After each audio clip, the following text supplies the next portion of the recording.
Hello there, and welcome to our coverage of the Netflix series, 100 Years of Solitude. I'm Steve from Introvoid and Sweet Child of Time. I'm here with your host from one of my stories. It's Lindsey Dunn. Ahoy, Lindsey. Ahoy, Steve. Buendia. Buendia. Yeah, this is the podcast where we can pronounce everyone's names correctly, like Melquiades and Amarantha and Aureliano. We have no problem saying these names. Only xenophobes have problems with these names, right? Wow, you're doing fairly well there this week, I must Jose say. Arcadio Buendia. Yeah, see, I've been practicing. That's good. That's good. Who's been helping you practice? Heather?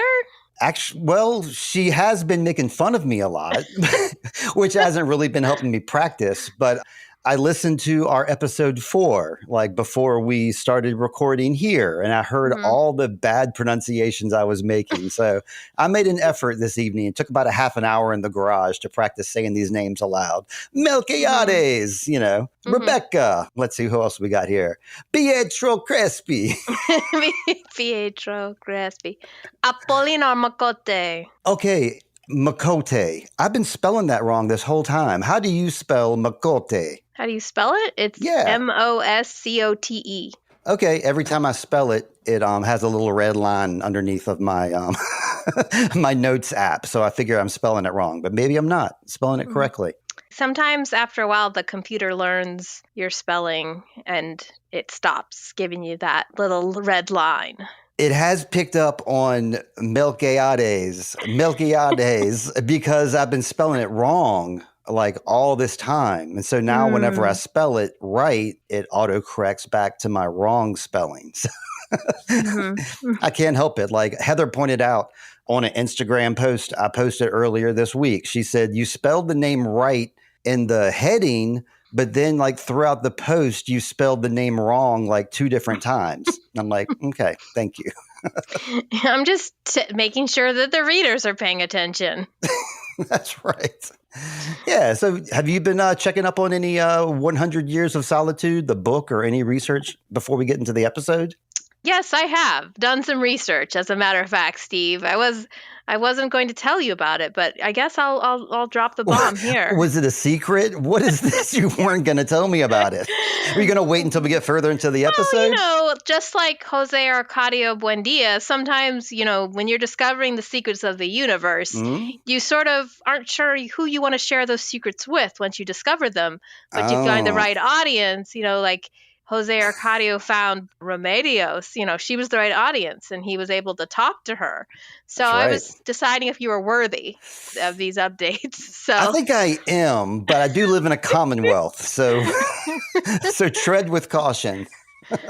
Okay, well, we had talked last week about the death of Melquiades and why he had asked Arcadio to burn Mercury for 3 days, and we were like, well, why was he doing that? Was he trying to prolong his death or, keep his immortality going?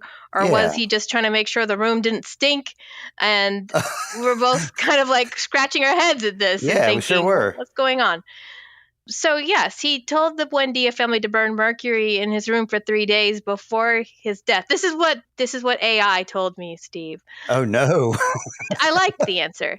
He said believing it would somehow allow him to transcend mortality or achieve some sort of afterlife. However, this attempt fails and he ultimately dies, and that they talk about the futility of the act and that despite following Melquiades' instructions, the burning Mercury does not revive him, highlighting the theme of the novel, that even with knowledge and attempts to defy fate, death is inevitable. So I thought that was interesting because we were kind of like, okay, what are they trying to say here? Is it that was Melquiades ready to die and Jose Arcadio Buendia wasn't ready to let him go? Or was it that he was trying to defy death and it failed? And, according to this interpretation, which, even though it's AI gets its information from legitimate sources and melds it together. So the running theory that people have talked about is that this lets people know, which I think that was supposed to be the part of the devastation that was felt afterwards, that, Jose Arcadio was taught by Melquiades about if you want to wield power, you have to wield it over the elements. And so he spent all of his time learning and trying to capture all this knowledge in the lab, which a lot of the men in this family do. They spend a lot of time investing in these things in the hopes that they can somehow prolong their death or avoid their death. I mean, in a way, that's what we're trying to do even right here, Steve, by we're like making podcasts. We want to leave a legacy. We're sort of trying to defy death right now by making our mark in the world and being like, hey, I've left something that is never going to perish now. But even though they knew all this stuff and burned the mercury, it didn't change anything. He still had to die. So there was futility in that act of like burning the mercury. And I don't know, the mercury, you know, when you look at mercury, it looks like a metal. It has that silver metallic finish to it. And, you know, they've been obsessed with these daguerreotypes, which have silver in them as well. And so it has that silvery finish. So yeah, maybe that was his line of thinking, like, because you can't burn silver, but you can burn mercury.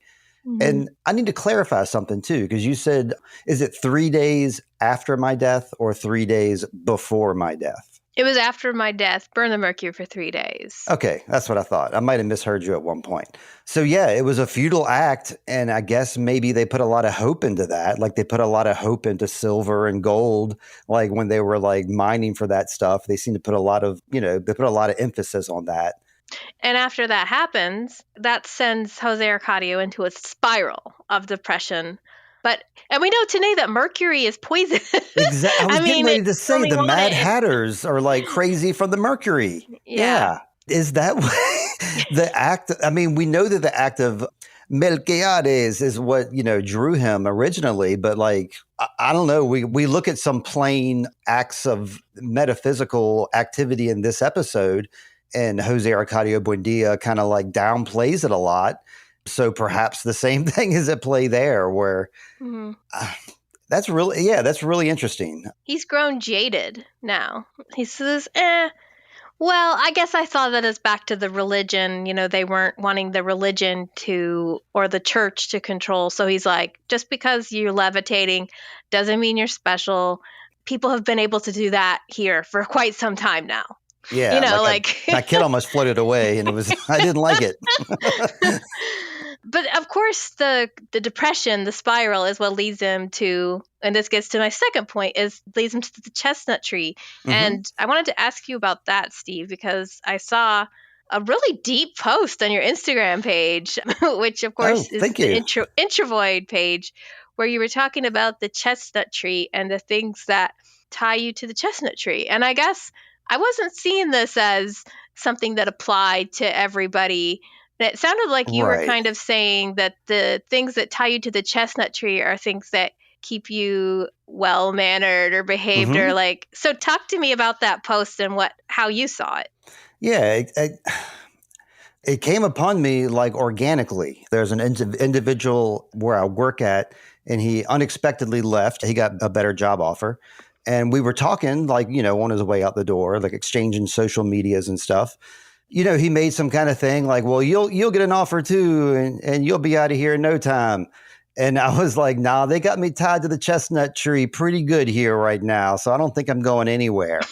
And these words just kind of came out of my mouth without even me like realizing it, because I was just thinking I was like a captive. You know what I mean?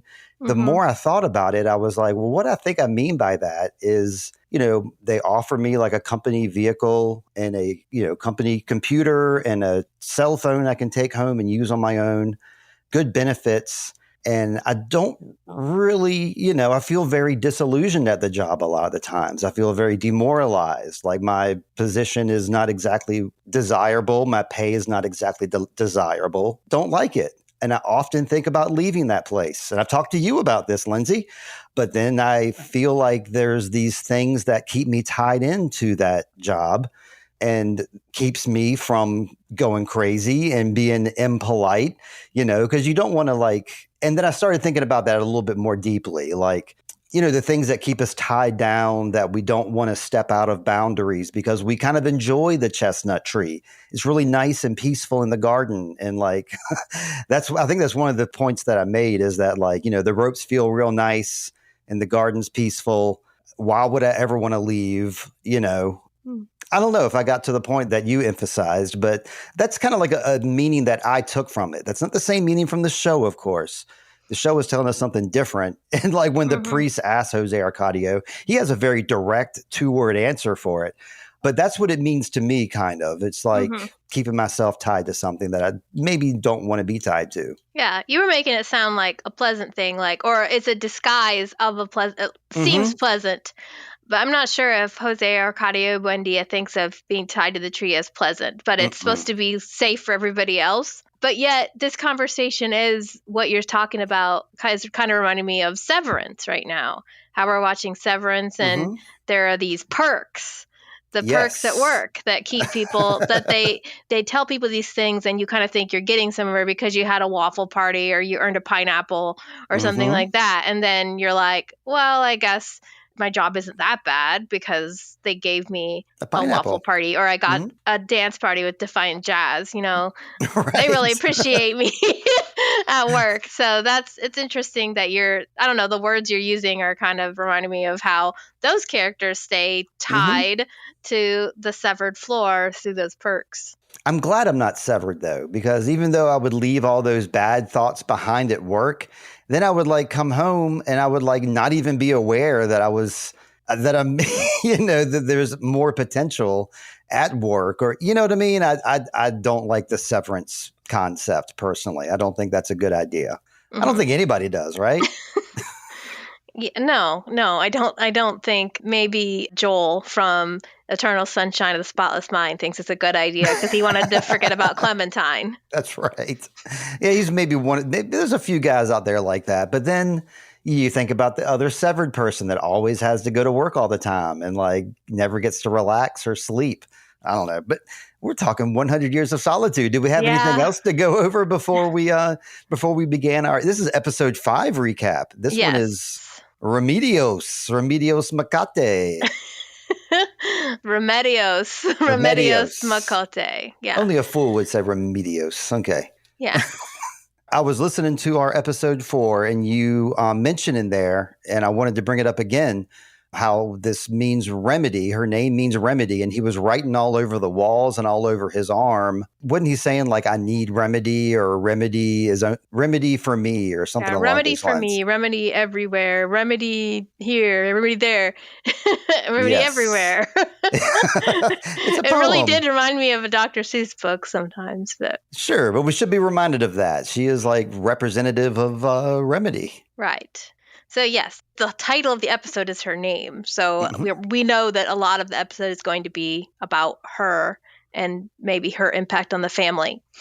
The episode opens with Remedios bathing in the swamp, wearing a night dress, and she's in a bathtub in the swamp. And a balloon of red forms under the water coming from her vulva. Her head is under the water too. Then she wakes up to discover she's really bleeding. And just like in Stephen King's Carrie, teenage Remedios has gotten her period. She thinks she's dying. Luckily, no one is bullying her for this or throwing pads and tampons at her. She's surrounded by a supportive family. Yeah, very supportive. They're all doting on her, all 7 brides for 7 brothers around the bed. So yeah, she has this dream makes sense, for her beginning of menstruation. But it does awfully remind me of like episode 1 when we saw a figure in white, a woman in white on a bed with a bloody belly. That's the first thing that I thought of when I first saw this. It reminded me of back to that first episode when we were walking through the Buendia household and all their memories, and that was one of them. Oh, there's blood on the bed. Yes. Yes. So yeah, that's not now. She's just menstruating. That's all. She's become a woman, so she's ready for marriage, right, Lindsay? Age of conception. That was the promise. The other thing this kind of reminded me of with her sitting there in the white dress and this balloon is dark, of course, with, Marta would be sitting here getting this, now she had like a God particle coming from her private part. So it's not that, but yeah, it's interesting how, and there's different parts where it's like, yes, the visuals in this kind of remind me of Dark and things we've seen in that show. So, with her age of conception finally reached, the Moscote women prepare Remedios for her wedding to Aureliano. And each of the sisters is wearing a sailor dress in a different color, but Mrs. Moscote's dress is blue. So, we're back to the blue being a color that's used a lot. I saw a lot of blue on these girls, actually, more than just one. Yeah. At first I thought, it's going to be mostly blue, but it was like one girl's sailor dress was like a light blue, the other one was yellow, and then purple. So it was all colors. And it sort of reminded me of when my sisters and I would wear matching singing dresses that my mom had made. So it was a little bit of a PTSD reaction there, like, oh, look at these girls in their matching dresses. Apolinar Moscote looks like a very proud papa carrying a bouquet of flowers. He doesn't seem annoyed at all here. He looks really like a goober dad. So yeah, that was kind of absolutely. cute. Yeah, loves his kids. And yeah, they make another mention of the firing squad. They keep reminding us of that. Yes. And as I'm reading the book in this chapter, they bring it up twice more. Like, this person thought of this. I mean, this before person they died. Yes, right. So they keep bringing that up. So I guess we're gearing up to see it anytime now. And the book does the same thing. It's not just a show thing. They copy the book.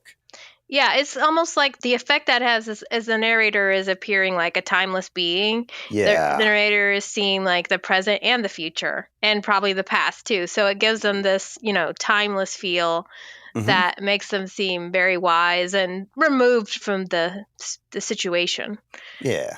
So yes, Aureliano's is wearing the same boots we find out that he'll wear when he faces the firing squad. And this show, this book, this story seems to have a slight obsession with footwear and what people are wearing on their feet. So yeah, I thought that was interesting. His sister Amaranta comes to give him a kind word about how handsome he is and sort of gives his necktie a little flourish to help him out. Rebeca is to get married the same day, but Pietro mysteriously, got this note after receiving a letter about his mother, Julia's death. He takes off, and Rebecca's distraught at this delay, but she's even more distraught when Julia shows up. She's not dead, Steve. Nope. She's right there. Maybe the alchemy is working. There's another resurrection in Macondo. But Rebecca can't make sense of this confusing turn of events. I mean, I've got a strong suspect in mind. I mean, what are you thinking here? It's got to be Amaranthus. It's got to be her. I mean, that's devious right there. Like, she definitely does not want Rebecca to get married first. You're liking her less and less. Arcadio is like not liking her at this point. He's mad at her during the wedding because he like turns to her and, says something to her about what she did. About sending the note. I don't know if you caught that or not. Yeah, he says, "What did you do?" He knows it was her. Yeah. Just like we do. So there's a parade to the house. So there's a parade of everybody coming to the wedding. Oh, we haven't gotten there yet. I thought we already passed by it. Okay. Oh, Aureliano is smitten once again. Remedios looks very pretty. And how old is she supposed to be here, Steve? Like, we know when the story began, she was 9. But do you know, like, according to the book, how old she was when the period started? Like, how long did he wait? No, I'm guessing 13 or 14. Okay. I'm hoping 13 or 14. I mean, I'm hoping 18 or 20, but I really think it's 13-ish, 14-ish. I didn't see an age. Not 9.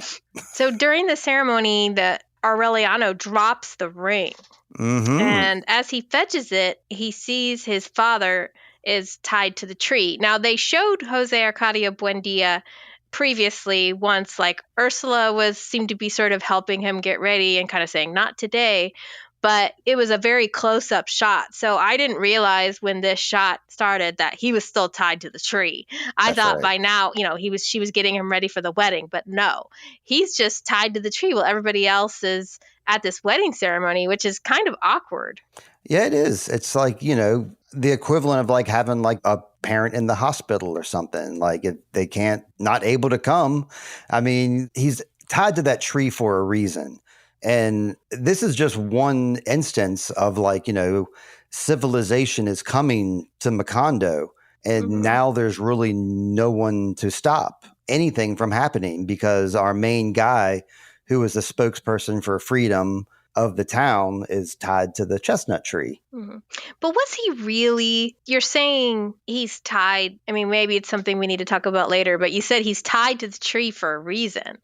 But I feel like we're led to believe, especially later on, that maybe some of the reasons he's tied to the tree aren't actual reasons. They're, like they think he's possessed by a demon, but he's really just speaking Latin. And maybe in this case, it's not appropriate to say what the book says because maybe it's going to be revealed to us later. But it kind of struck me that some of the reasons he's tied to the tree aren't actually like legitimate fears. They're kind of like, oh, well, we need to, I mean, he's pretty docile now. He's no longer running around attacking He's docile people. because he's tied to the tree. This is pretty much the equivalent of like keeping someone sedated, because if they're not sedated, they're uncontrollable, prone to, who knows what, erratic behavior, bouts of anger. You don't know what you're going to get. So you keep them sedated. So they're under control and they can't mess anything up and they can't hurt anybody and they can't hurt themselves. So, that is exactly why he's there, because if he was of his own accord, he was destroying the house and he was trying to tear the house down. And that's why he was at that initial thing, but then they don't show on the show. He never recovered because he never said like, oh, I'm sorry or anything like that. He's just been uncommunicable since then. So they don't want to take the risk of letting the madman loose. So during the ceremony, Rebeca is in tears. Amaranta looks like the cat that ate the canary. She looks like she's very happy about this wedding, but she's really happy about her plan. And Arcadio realizes that Amaranta is responsible for the delay of the wedding. The priest also mentions when he's speaking, he says something really odd, something about what the Moscotes have brought to Macondo by doing the right thing. And this makes Ursula look very unhappy that they seem to be forgetting who's responsible for Macondo being there. Yeah, the politician gets a little shout out during the religious ceremony. And some of the words I hear some of the clergy saying are almost like backhanded compliments or almost like hidden insults in a way, because he makes a mixed mention here, like, oh, this town or whatever. But, now Moscote, he says he does things the right way to do things. He does things the right way, kind of implying that things were not done the right way until he came to town. Yeah. I mean, that's what I inferred from it anyway. Right. So after the wedding, Mrs. Moscote introduces the priest to everyone, and Remedios is outside feeding Jose Arcadio Buendia cake. And this looks really sweet. Here's the bride that is becoming the ultimate servant, and we see her do this a bunch of times throughout the episode. But the pastor compliments Ursula on how much work she has done, or just like, I commend you for the amount of work you have done. And she says, well, luckily, I'm no stranger to work. I've been doing it my whole life. And then Amaranta, we said, is happy as a clam. And Rebeca kind of realizes what's up. And the player piano is operating. It seems to be a little more in tune now, Steve. So I thought, I don't know, is Pietro responsible for this? Yeah, he lives in town now. He has that violin shop in town. Yeah. So absolutely. I'm surprised he wasn't at the wedding, as a matter of fact, because I know he lives in Macondo now in that music store. So yeah, he fixed that piano for them, got it working good for the wedding. And yeah, that was a really cool scene. Like Rebeca, like grinning ear to ear and dancing around with her new sister-in-law. That was I thought that was cute. Sweet Shot of Time is brought to you by Zencastr. Zencastr is the way we record Sweet Shot of Time.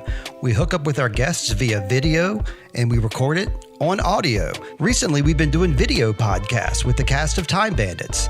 It's easy using Zencastr. You can record video or audio. You can also edit your podcast or your video via Zencastr. Join Zencastr using my promo code Sweet Child of Time, and you can get 30% off Zencastr. If you're ready to start your podcast, it's time to share your story. Share it with Zencastr. That promo code, once again, Sweet Child of Time at Zencastr.com. So Pietro rides back into town because, he left thinking his mother was dead. He rides back into town. There you go. And he just misses his mother, who is leaving and looking very tired. So once he arrives, Rebeca suggests they get married immediately. He tells her he can't do it. He can't get married without his mother. Without mommy there. Good boy. Yeah. So Remedios is also grooming Jose Arcadio Buendia now and making sure that he's free of lice and ticks in his beard. Mm-hmm. And she also seems to know how to charm ants. Yeah, that's right. She was really kind to even the ants and leading them a nice path to their anthill. And, we see her, they call her like a balm to the whole family. Everybody is benefiting from this arrangement. Yeah, that's right. I mean, yeah, you can't deny it that everybody enjoys her company. She's starting to learn Latin, which I have to point out that I think the reason that he's speaking Latin is because he's tied to the chestnut tree at its roots. And Latin is like the root language of Spanish, perhaps. I'm grasping, but I think that must be it, right? I don't know. It's interesting because Melquiades, we know he was speaking and writing in Sanskrit. Mm-hmm. But I'm guessing he also used Latin and just gave that to him. Bestowed that upon Jose Arcadio Buendia, that they were reading these great works of literature. And yeah. She's really part of the family now, and she's learning from them. Of course, she's already learned from Aureliano. Now she's learning from Jose Arcadio while she takes care of him indirectly. He makes her laugh like she makes him laugh, I mean. Mm-hmm. So it's like she actually gets to communicate with him for the first time. Yeah. And I need to back up a little bit because at the wedding, when the priest or pastor or clergyman was going around talking to the townspeople didn't exactly look very happy. The men of the town all had frowns on their faces, especially this guy. I got to point him out. Geralda Marquez, G. Marquez. Right. He used to be Jose Arcadio's best friend at one time. Yeah, Heroneldo. Yeah, now they've grown apart. And he doesn't like it. And you can hear him and his wife arguing during the wedding. And, she's like, be polite, be nice. And he's like, oh, he doesn't know about our town. Mm-hmm. I wish Jose Arcadio was here. I think the pastor is talking about this town would be even better if we had a church. And Heronel's like, we don't need that. What are you talking about? Like, why are you bringing this up so much? Mm-hmm. But with Jose Arcadio tied to the tree, he's not there to kind of make sure that things stay the way that the veterans want it to stay. Yeah, the veterans, the old dudes, old guard. Yeah, and one more last thing about Remedios is it seems like everybody is taken by her, Visitacion included. Like we see her in the kitchen, doing something. And I'm like, oh man, she's just a kitchen person. But then Ursula's also in the kitchen doing things too. So I'm like, oh, well, maybe that's just what their thing is. Arcadio doesn't seem to like her too much initially because he kind of has a sour face on when she comes into the lab. But then I guess, he warms up to her, and the narrator tells us that she is the last person that he thinks of before he dies. Mm-hmm. Yes. So, yeah, she makes an impression on our boy here, too.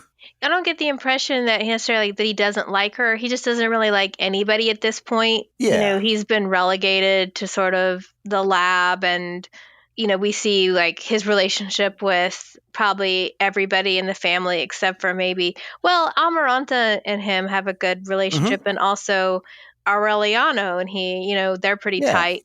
But Ursula is she's the lady of the house, and they have their differences. Yeah. And so he's just kind of I'll just stay here. I don't want anyone to bother me.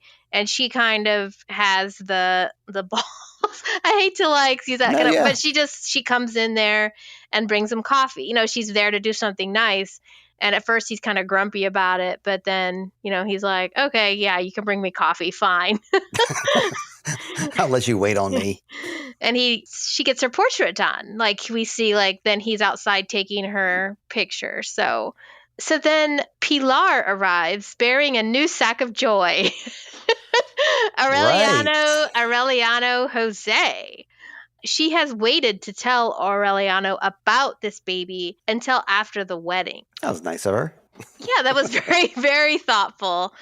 But he takes the little bundle into the house and hands the baby to Remedios. I didn't like that, Steve. He just kind of goes, I'll explain to you over there. Here you go. Take care of this baby. But it's kind of like how Ursula I think it was in episode 2 or something, she just said, we need you 2 boys to share a room to make room for Rebeca. And Aureliano goes, okay, sure.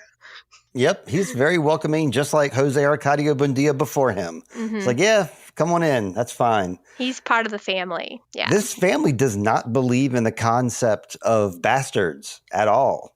Well, Ursula does. Ursula does, but the men of this family do not. They're like, if it's our blood, then it's a Buendia. So they just, Ursula, yeah, you're right. Ursula does. And he has to take Ursula aside and warn her not to treat this baby bad like she did Arcadio, a little callback. Yeah, Ursula calls him to task right away, and she calls the baby a bastard. And Aureliano is just like, look, this child will always be a Buendia, and you won't be allowed to treat him like you did Arcadio. And she's like, we'll see. And he's like, yeah, we'll see. And she's like, yeah, we'll see. Tough talk. But I really liked this. Arcadio didn't have his father there to advocate for him when he showed up. He had his grandfather. But we've always liked Aureliano. And that continues here. I was like, well, good for you because, yeah, it's not very nice the way she treats Arcadio, because it's not his fault that he was born. Absolutely. Yeah. She just took the hatred that she had around his birth and focused it on him instead, which, yeah, is the complete wrong thing to do. We know this, but I think every character has a pretty good side and a pretty dark side as well. Even our boy Aureliano, I'm 100%, I was 100% Aureliano.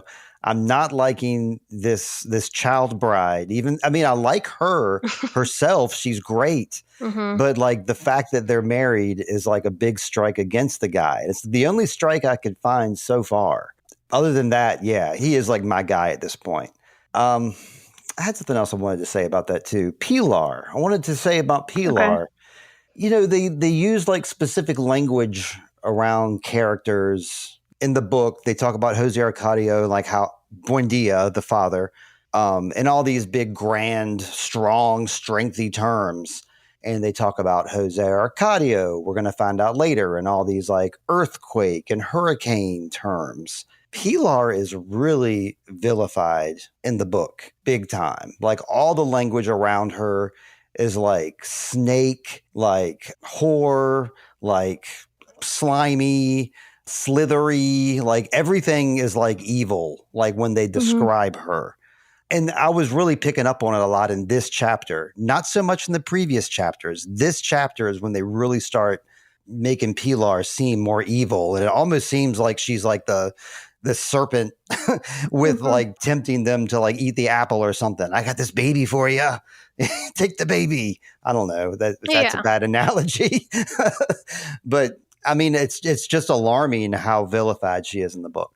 Right. I get the feeling though that the showrunners have deliberately chosen to make Pilar a little more relatable. Yeah. They actually spend quite a bit of time showing kind of her emotions. They kind of let us know, they show her when she hands the baby to Aureliano, they linger on her face quite a while, and you can see she's crying, and we see different things, which we'll get to in this episode. And the more that I see Pilar in the show, the more I like her, so that I Exactly. find Me her, too. yeah. That's why I wanted to bring this up, because she's supposed to be a different character than I think that she seems to be in this episode. Mm-hmm. She's a lot more tricksy, as they would say in the book. Well, that would support how Ursula seemed to be implying that she had somehow used witchcraft to seduce the sons and to make this situation happen. So that may be very well how it's presented in the book, that she's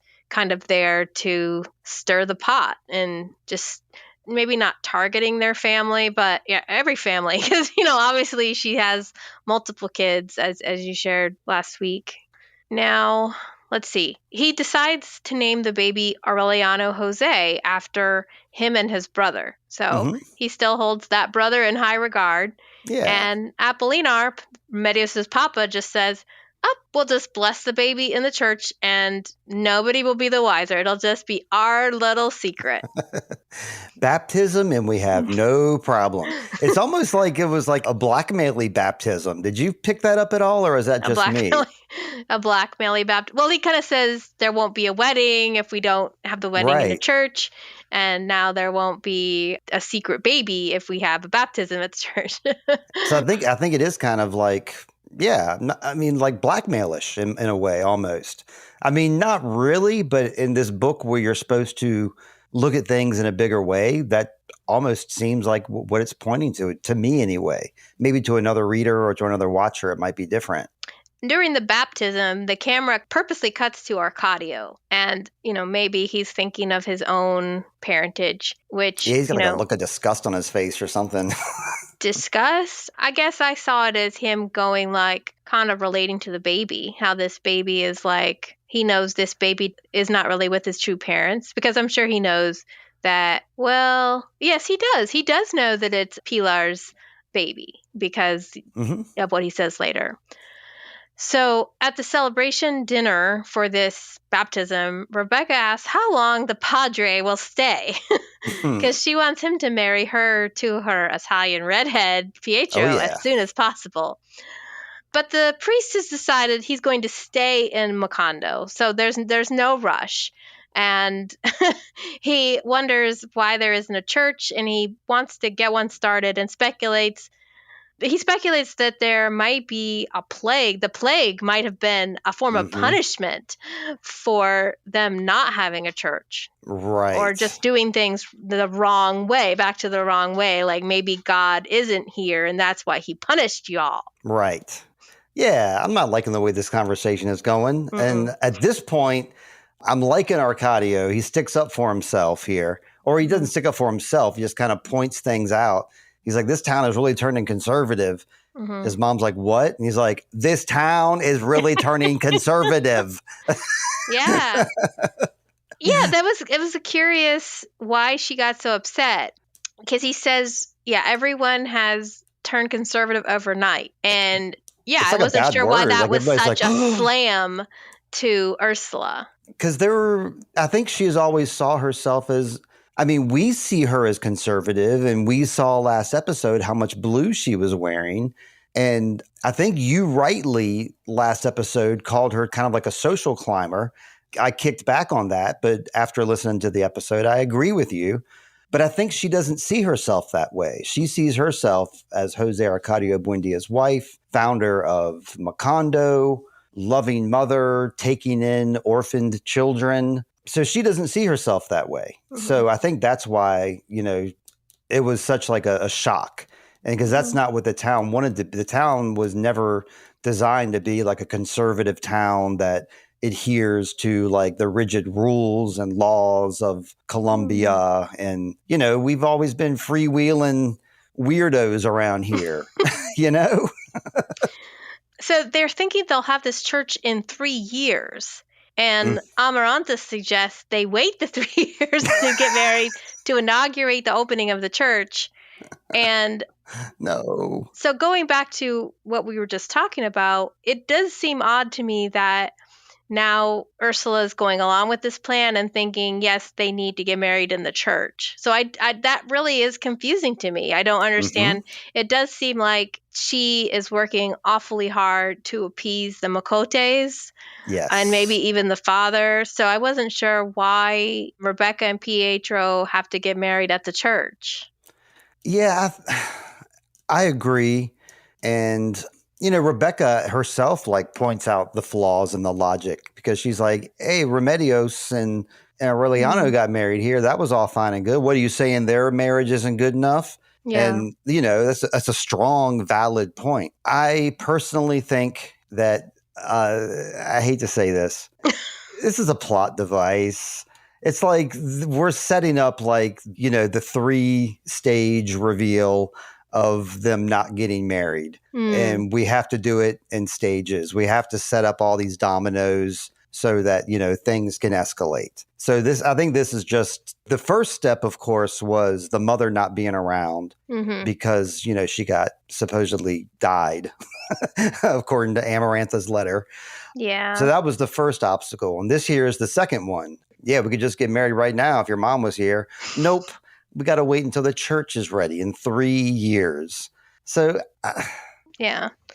And Pietro's kind of going along with it, but to be fair to him, he's not at this dinner. It does seem to be sort of Ursula could say, no, you don't have to get married. We'll just have the wedding here. But yeah, I agree with you. Probably it's just a plot device, but it did seem it didn't quite fit into the, the character arc that, yeah, they're supposed to be all wild, wild and woolly over there in Macondo. They do things differently. Oh, Rebecca's going to get wild. Don't worry.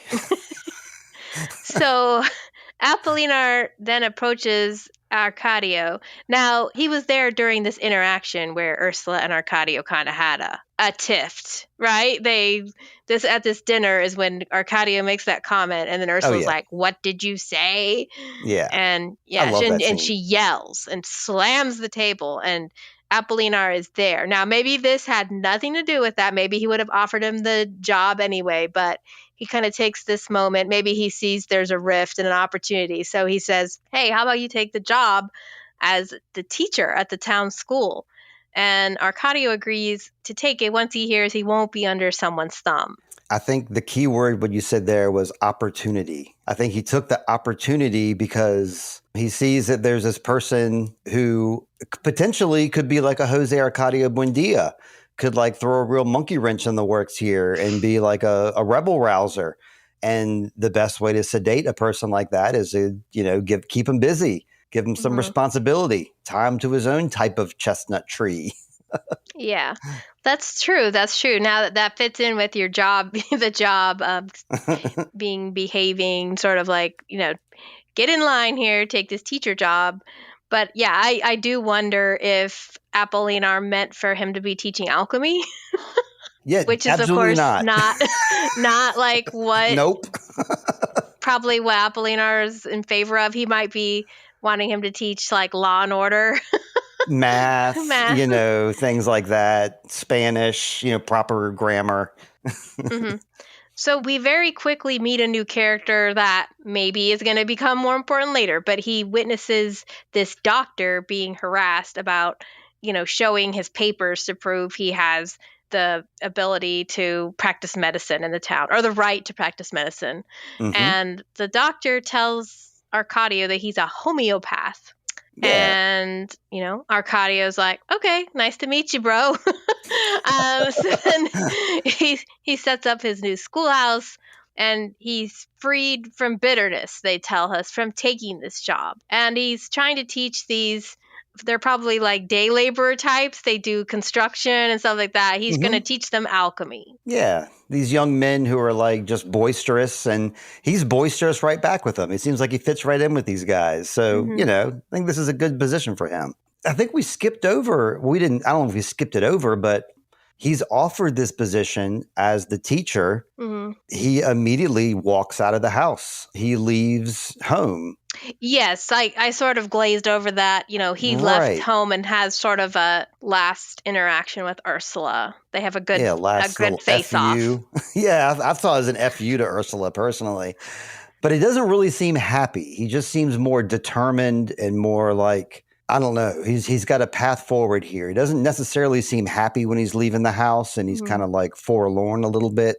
But I just had to bring that up because it was a big scene, a big moment for him. He finally leaves the house and just with little fanfare, just packs his bag and splits.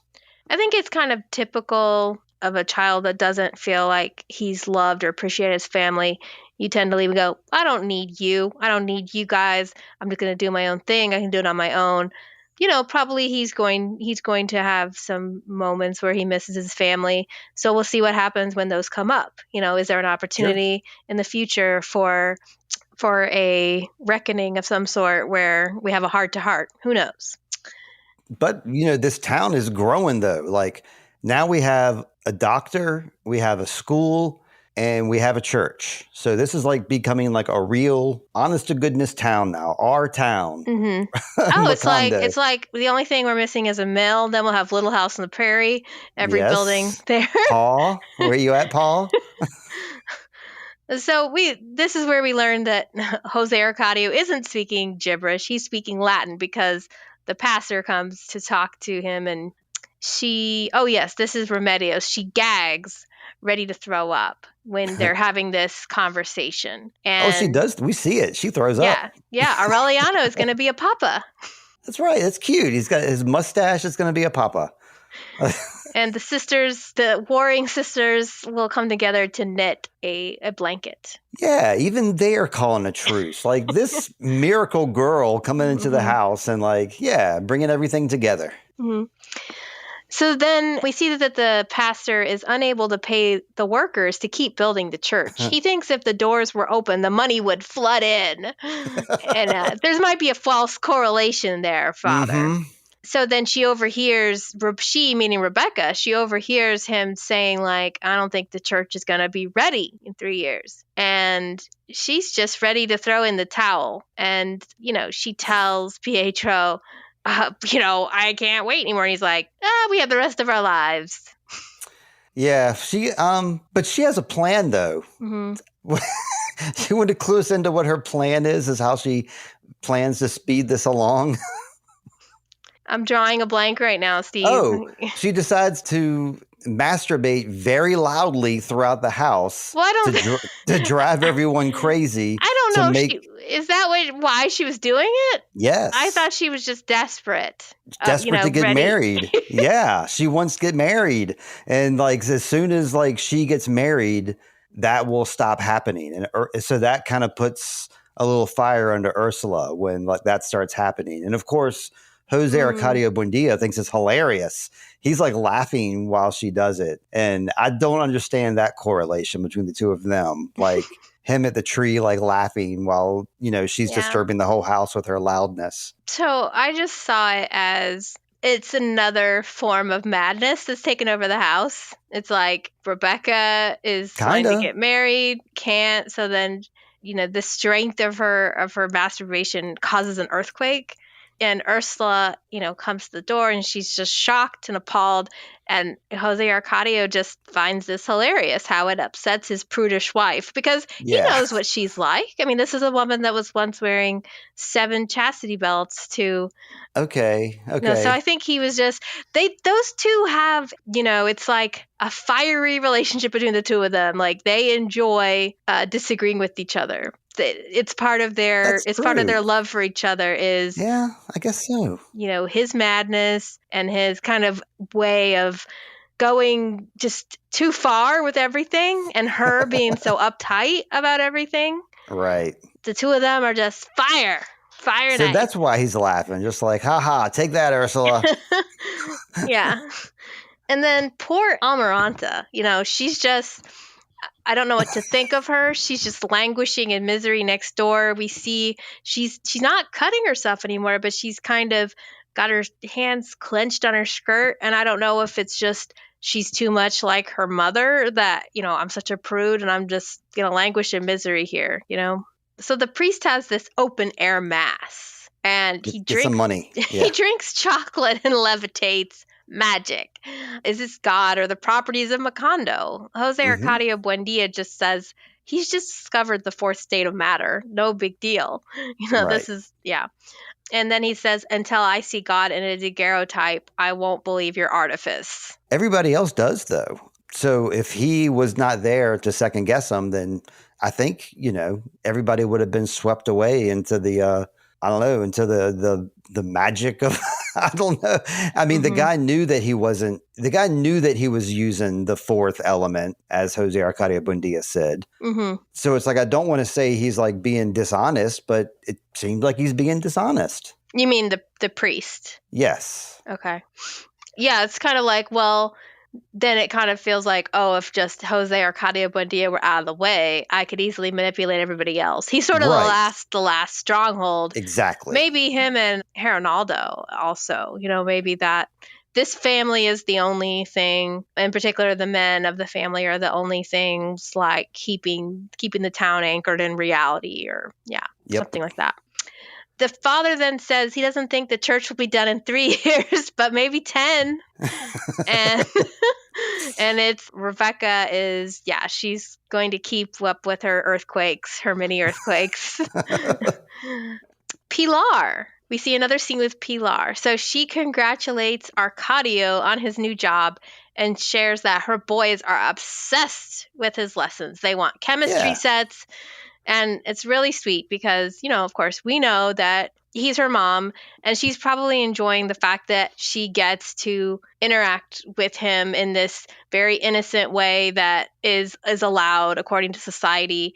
But unfortunately, because Arcadio doesn't have many women pay attention to him, he gets totally obsessed with Pilar, and that boy gets a crush. Yeah, a little obsessed. That runs in the family. These dudes tend to get obsessed and daydream about their ladies, and like they can't get them off their minds. That's how they are. Well, I guess the ladies are the same way too. So yeah, he's going nuts with that Pilar fever. And he sits in the bar just watching her and thinking about, how can I approach this woman? So meanwhile, I laugh because his approach later is not good. No, it's not. So Ursula approaches Matilde and Hernaldo. They meet each other in the marketplace, and they have this very awkward interaction where they tell her that they feel kind of forgotten by her, and she shoots back that she feels pretty much abandoned by them. Like, you guys left in the middle of the wedding. You haven't come over to visit since then, but the Moscotes come.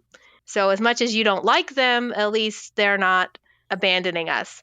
Now, they probably could both have a point. Ursula feels like she's too busy to maybe go visit with her friends, but perhaps this friendship has run its course.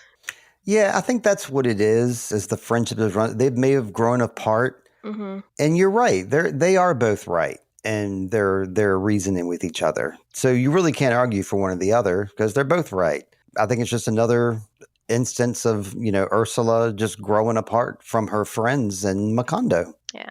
But yeah, it's also because she's spending more time with the uppity ups, like the Moscotes and these society people, than with her original crew. So that's true. Yeah. But like she says, if the original crew came over, she would be hanging out with them too. That's her excuse anyway. Yeah. We don't know if that's true or not.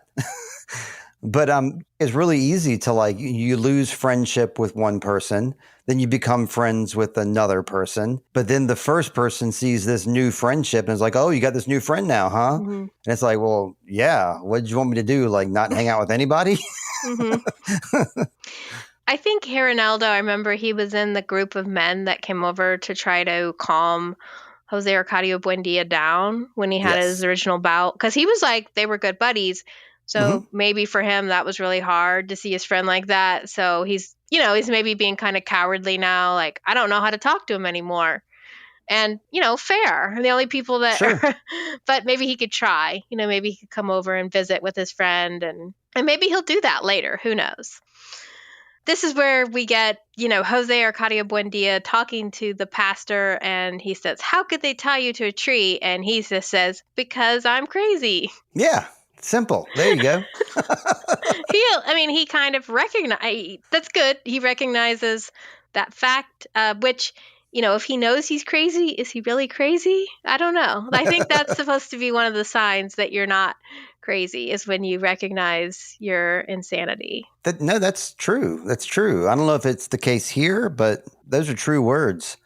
It looks like they're playing a board game or something at this point, which ties in with the book, of course. I wanted to say what the book said about this board game, which I thought was really interesting. The pastor priest brings the chess board, or it's actually a checkerboard in the book, brings checkers because he figures he's going to play checkers with Jose Arcadio Buendia.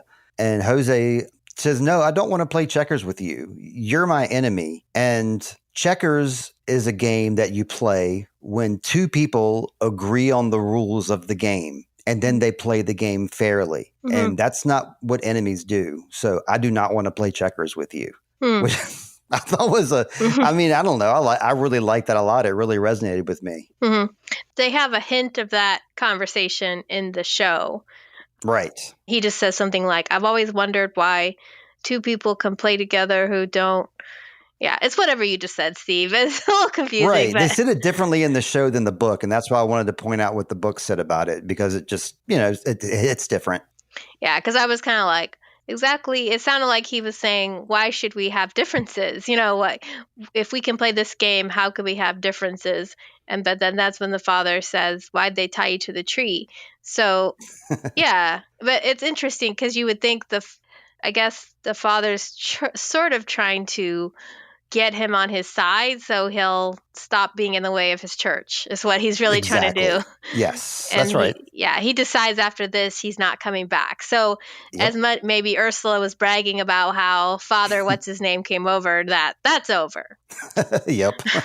So then we see that Remedios is having problems eating. And this was interesting because we remember how Rebeca wasn't eating and Ursula was encouraging her to eat. And here she's doing the same thing for Remedios. But she Breaking says, dishes too. Yeah. Yeah, your baby needs, you can't starve the baby. You need to eat.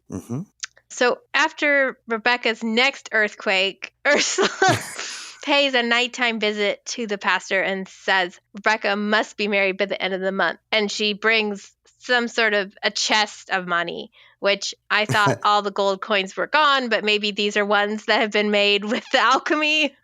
They're the dog poop gold coins. That's what the church gets. I mean, she did have a successful candy business at one point, so maybe this is just her savings. And then, Aureliano's rich. I mean, you've seen that house, right? And he's rich. Yeah. So then Rebecca tells Pietro, we're just going to get married by the end of the month, which this time he doesn't argue about mom for some reason. And Amaranta visits the pantry this is when she sort of seems to be mixing a poison of some sort. She's muddling. That's right. Muddling. She's making what is that drink? Mojito. Yeah, or an old fashioned. That's what you muddle. Yeah. When I used to work at Applebee's, that was our muddling drink. And Aureliano tells Remedios that they are expecting twins. That's so cute. Yeah, I like that. Well, I mean, so far I like that. Yeah, it sounds like a great thing. And yeah, he's telling her I have these premonitions. Just ask my mom. Yeah. I like the way he ask my mom, she's the truth sayer. So meanwhile, Arcadio is still panting after Pilar. And he finally, one day, he invites her into the schoolhouse to have a meeting about, well, he doesn't say what it's about. He just says, please come to speak to me. And she says, Herr Director. She doesn't say. But when she comes in, he shuts the door, locks it, and basically attacks her. No seduction, no permission seeking, calling her a whore. And not cool, Arcadio, not the best strategy. But she begs him not to continue with this act because her son is outside and promises to return that evening. Yeah, this doesn't look consensual to me at all. I don't like the way this played out one bit. Like I immediately threw my hands up and I was like, I'm done with Arcadio. I liked him 100% up until this point. And this was just a hard left turn. And the interesting thing about it is I told you last episode that they gave Arcadio some motivation that didn't exist in the book. This whole pining for his parents thing that didn't exist in the book. Also, what did not exist in the book is this. In the book, they he does try to like seduce her, but not like this. He just tries to like kiss her, and she like leads him on and is like, I'll come back later and we can do this. And then she goes on with her plan. But he does not get aggressive and like call her the town whore like he does here. Like, this is I don't know what to say about this whole scene, because it's really like is my least favorite scene, maybe even worse than some of the scenes from last episode. Yeah, I wasn't down with this. Yeah, it was really uncool and sort of, I mean, now they say these days there's these, I can't remember what the name for it is, but there's men that feel like women owe them. Okay. Because they're nice guys, that women should be nice to them.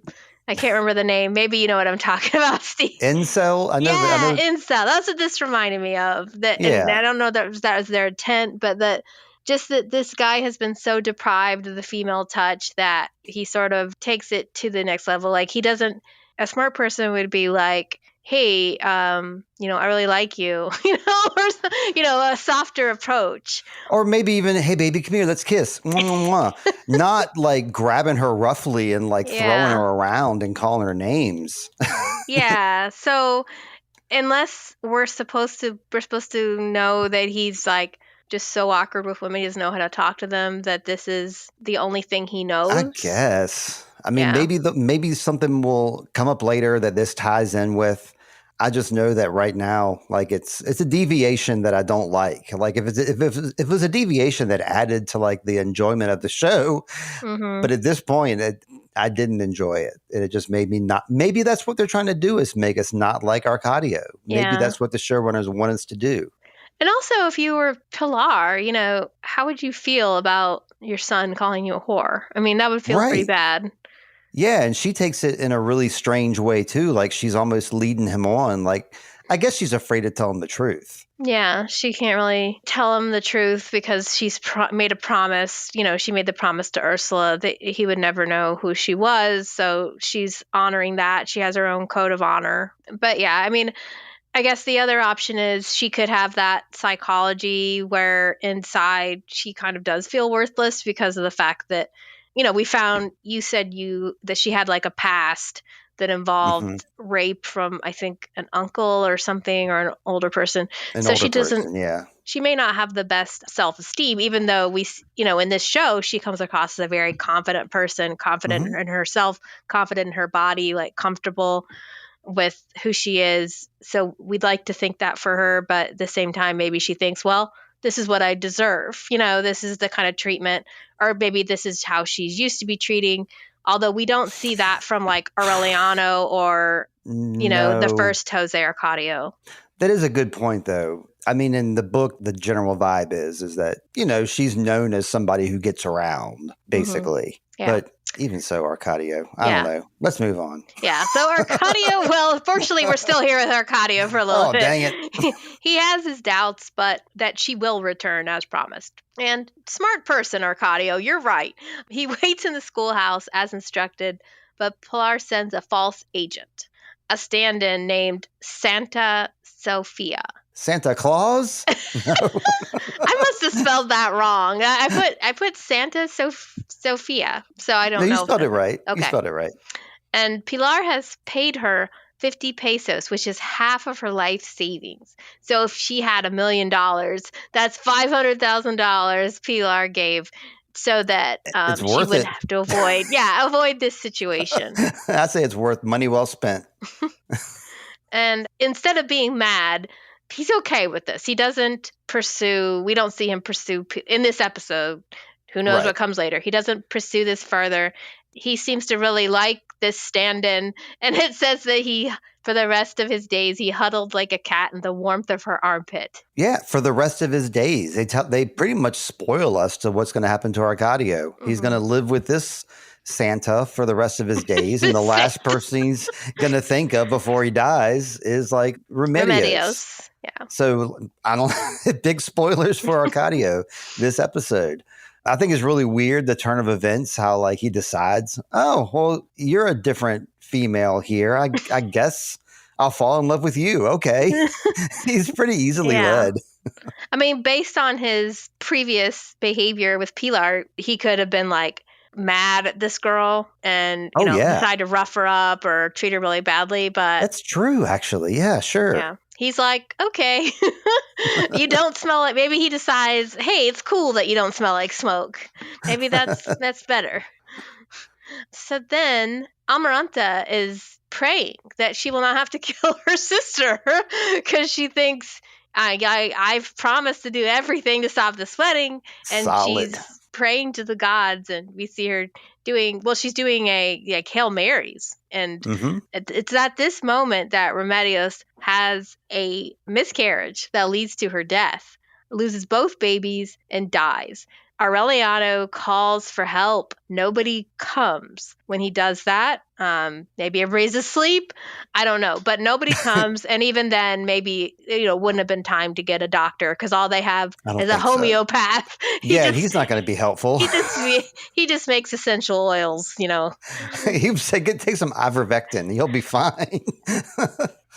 So the first thing that happens in the church is not a wedding, but a funeral. The funeral is completed just in time. So I wasn't sure. I was like, okay, is this Melquiades was the first person that died? Does that mean Remedios was the second person that died in Macondo, or have there been other deaths in between these two?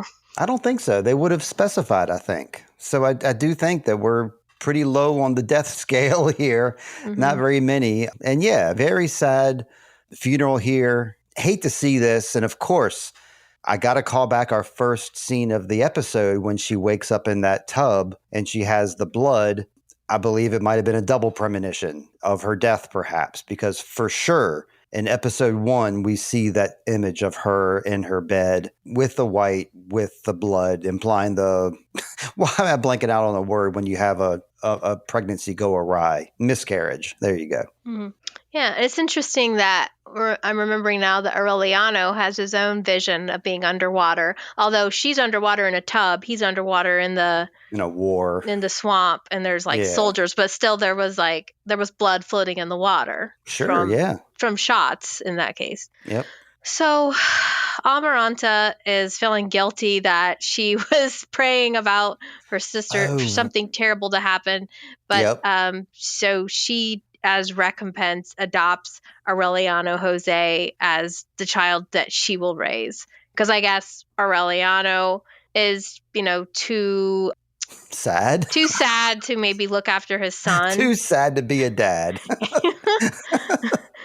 And Ursula begins a mourning period where no one is going to talk for a year. This directly affects Rebecca again. We got to harp on this fact that Amarantha had a prayer, and she prayed for something to stop Rebecca's wedding. And sure enough, this death absolutely stopped Rebecca's wedding. So Amarantha gets her way, and Ursula makes everybody in the house cover their mirrors with black cloth, and they can't talk for a year. Is that right? And they have to keep the windows closed for a year. She mandates a 1-year mourning period for the family.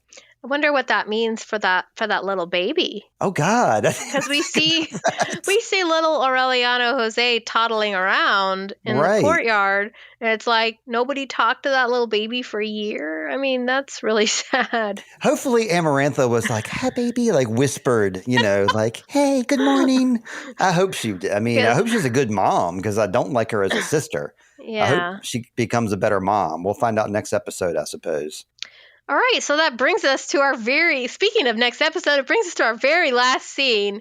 Yes. And it's a doozy. So a blast of wind enters the house, bringing a lost son back home. The return of Jose Arcadio Jr. And Rebeca is like, hello. Oh, she likes what she sees. That's your brother, Rebeca. Easy. Yeah, it's cool. Comes in like an earthquake. Yeah, in the book, an actual earthquake happens when he arises. Of course, an earthquake, a real earthquake happens when he shows up at their doorstep. But wasn't that part of his card reading from Pilar when he was a little kid and he went to Pilar to get his cards read? Didn't she say something about him? I was just thinking about that. What was it that Pilar says? I do have my Let's notes waste here. Do some you have time yours? while I look it up, Steve. I'm finding it. I'll billboard real quick here because after Lindsey finds it, I want to leave us with some words from our friend Akima, who plays Rebecca in this episode. And she has some things to say about beauty standards. And I'm going to read that as our last topic to lead us out. So yeah, what did we say about Pilar's reading? Oh, well, when she reads his cards, she says that he is unconquerable like a hurricane. Okay, hurricane. That goes with wind. Yes, it does. And it's a force of nature. Like this whole family is a big force of nature. And he won't be short on women or descendants.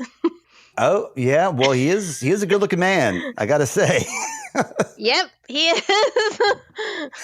No mustache, right? Because like most of these men, even like Arcadio grew a mustache this episode. I don't think Jose Arcadio had one, didn't he? He's a bearded dude like me. Mm-hmm. That's why he's handsome. That's why. Yeah. So what did Akima have to say about beauty standards? Oh yeah. Yeah, because there's been apparently, I mean, this is a reaction is what she's doing here, because there's been beauty standards like saying that maybe she's not the right person to play Rebecca. She gets like, I guess, I don't want to say teased because she's a supermodel and she's super hot and all that kind of stuff. But, you know, she has an unusually large forehead. She has a strange set to her jaw. She doesn't have like your typical, you know, Barbie doll looks. She's like a different type of beauty. And so that's what she was talking about. So it says here, Akima didn't back down from the cultural significance of these reactions of her strange looks. It's not about defending myself or trying to convince people that I'm beautiful. This is about something deeper, she explained, highlighting how beauty standards are tied to structural issues throughout Latin America. She discussed how in countries as diverse as Colombia, it's essential to question why non-white features are frequently left out of beauty ideals. Akima says, to me, feeling beautiful is an act of rebellion. In a society that can be so cruel and racist, fully embracing my identity is a bold statement. Akima also recognized that her role might make some people uncomfortable. And I'm glad to stir up that discomfort because I know that it sparks a conversation. It sheds light on what being a Colombian woman truly means to me. She also reflected on what representation means beyond the individual. It's valuable that so many people can see themselves as this, and for others, it's an opportunity to expand their perspective and change their idea of beauty. Akima's words were clear. This was about much more than a single casting decision. This is about how we've been taught to see certain features and how we've ignored others. It's also about expanding the way we define beauty in a region as diverse as Colombia. So I don't know. I thought it was a really neat write-up that she had there, a little portion of an interview. And she directly talks about being Rebecca in there. Mm-hmm. Yes. Well, I'm glad that I know there's talk about slightly related, but slightly different, as sometimes people are like, oh, why are there's black women on screen with roles, but often they're the light-skinned black women, or you might be like, oh, well, they are multiracial, and so they're appealing because they have characteristics that white people have, as Right. opposed to, these characteristics are reminiscent of this particular culture or whatever. It's interesting because we were actually talking, I think it was last week about the two girls, about like Amaranta exactly. versus Rebeca. I thought about that. Mm-hmm. And we were saying, yes. So Amaranta is the more, I think her face is more traditionally white. Like she has very like demure features, whereas Rebecca has larger eyes, larger forehead, a more prominent cheekbones. And you can go too far the other way, though. You can be like sort of, sometimes people tend to fetishize women and be like, oh, well, I like how, I have a friend from, I can't remember what her culture now is, to be honest with you, but her patients will be like, oh, are you Oriental? Stuff like that. I don't know, where they're just, she feels fetishized sometimes as an Asian woman, so. Yeah, so people look at her and they only see an Asian person. They don't see like her. or like, her inside. Yeah, or like just the beauty of humanity, the fact that like everybody looks, there's, in a way, there's, when you see somebody, often you'll say they remind me, feel like I've seen someone like them before. Right. But at the same time, everybody is unique. Everybody has a unique fingerprint, and there's beauty in that not everybody's face is the ideal or what you would think of as ideal, but yet there's still like beauty in the fact that the person's a human being. So I don't know. I like this post by Akima, I think. I do too. Yeah, anytime. I remember Florence Pugh wrote a reaction once. It was a post she wrote, and she was posing for some magazine, and she was talking about the fact that her breasts aren't as large as sometimes that's what people comment, and they'll be like, oh, look how small her breasts are. It's like, because when you put yourself out there, then people tend to make a comment or opinion about your appearance. That's just right. That's just how people are. They feel like they have to share their opinion of what they see. And that's why people are afraid to put themselves out there, because they are afraid of being pointed out as different or even like wrong, when you should go ahead and put yourself out there. If you have a problem pronunciating words and you think, I can't podcast, go ahead and do it anyway. You can do it. Yeah. Don't let the standards hold you back. I always say, if you're going to mispronounce the word, do it confidently, as if you know exactly what you're talking about. Just like, this goes back at church when you have to read all the names, the people's names in the Bible. I'm just like, a lot of people just stumble over it, and you can practice. The Youth Media Awards were this week, and there was one presenter you could tell was so nervous, and it's like, it's okay, just calm down, just breathe, you'll get through it. I never minded doing the readings at church. That was always a thing. Like, and plus, it's a treat for the crowd. Look, the bass player is going to read. But he can read. Bass players can read. But yeah, and of course, in those situations, you're right. You do all these biblical names, and I would always be like, I think I would confer with Heather, as a matter of fact. Like, how do you say this? How do you say that? Mm-hmm. So sure, just pronounce words. Don't worry about it. Yeah. And be beautiful in your own way. That's what we're ending with, Akima. We think you're beautiful. We think Amarantha's beautiful. Even Arcadio's beautiful. Come on.